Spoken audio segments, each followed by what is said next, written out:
Hi అండి. అందరికీ good morning. అందరు ఎలా ఉన్నారు? నేనైతే బాగున్నానండి. ఈరోజు అమ్మ ఇంట్లో వంకాయ కోడిగుడ్డు పులుసు కర్రీ వండిందండి. ఇప్పుడు దాన్ని చూద్దాం. ముందుగా అయితే కోడిగుడ్లు అనేవి ఉడకబెట్టేసుకోవాలండి. ఉడకబెట్టేసుకున్న తర్వాత పైన లేయర్ తీసేసి నోట్లు పెట్టేసుకోవాలి. ఇప్పుడు గ్యాస్ ఆన్ చేసి కడాయి తీసుకొని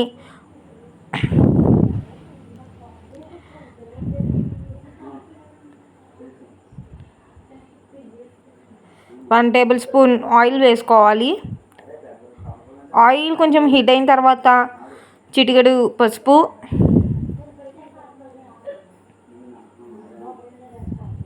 చిటికెడు కారం,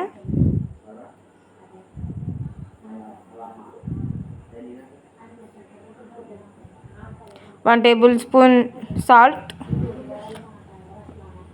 వేసుకొని ఎగ్స్ అనేవి వేయించుకోవాలండి.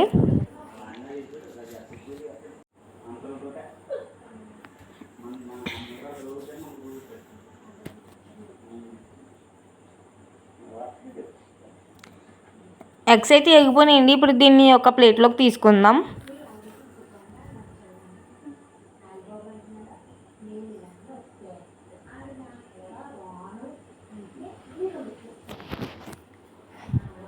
ఇప్పుడు అదే కడాయిలో 1 టేబుల్ స్పూన్ ఆయిల్,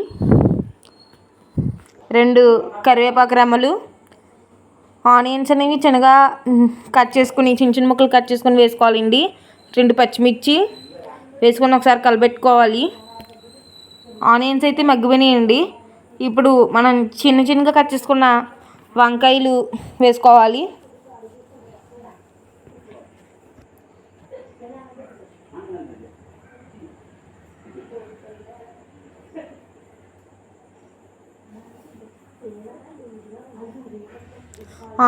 ఆనియన్స్ను వంకాయ ముక్కలు అయితే మగ్గిపోయినాయండి. ఇప్పుడు చిటికెడు పసుపు, 1 టేబుల్ స్పూన్ కారం వేసుకుని ఒకసారి కలబెట్టుకోవాలి.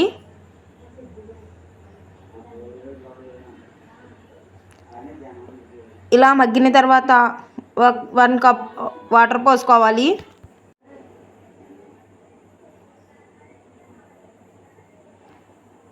వాటర్ ఇలా బాయిల్ అయిన తర్వాత ఎగ్స్ వేసుకోవాలండి, మనం వేయించి పెట్టుకున్న ఎగ్స్. ఇప్పుడు చింతపండు పులుసు నానబెట్టుకుని వాటర్ యాడ్ చేసుకోవాలి. చింతపండు పులుసు యాడ్ చేసుకున్నాక 1 టేబుల్ స్పూన్ సాల్ట్. ఇక్కడ అమ్మ అయితే కల్లుప్పు వేసిందండి. కర్రీ అయితే ఉడికిపోయిందండి.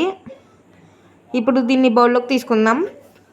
కర్రీ అయితే ఇలా వచ్చిందండి. మీకు నచ్చితే లైక్ చేయండి. మీకు నచ్చితే కామెంట్ రూపంలో మీ అభిప్రాయాన్ని తెలియజేయండి. Okay friends, thank you.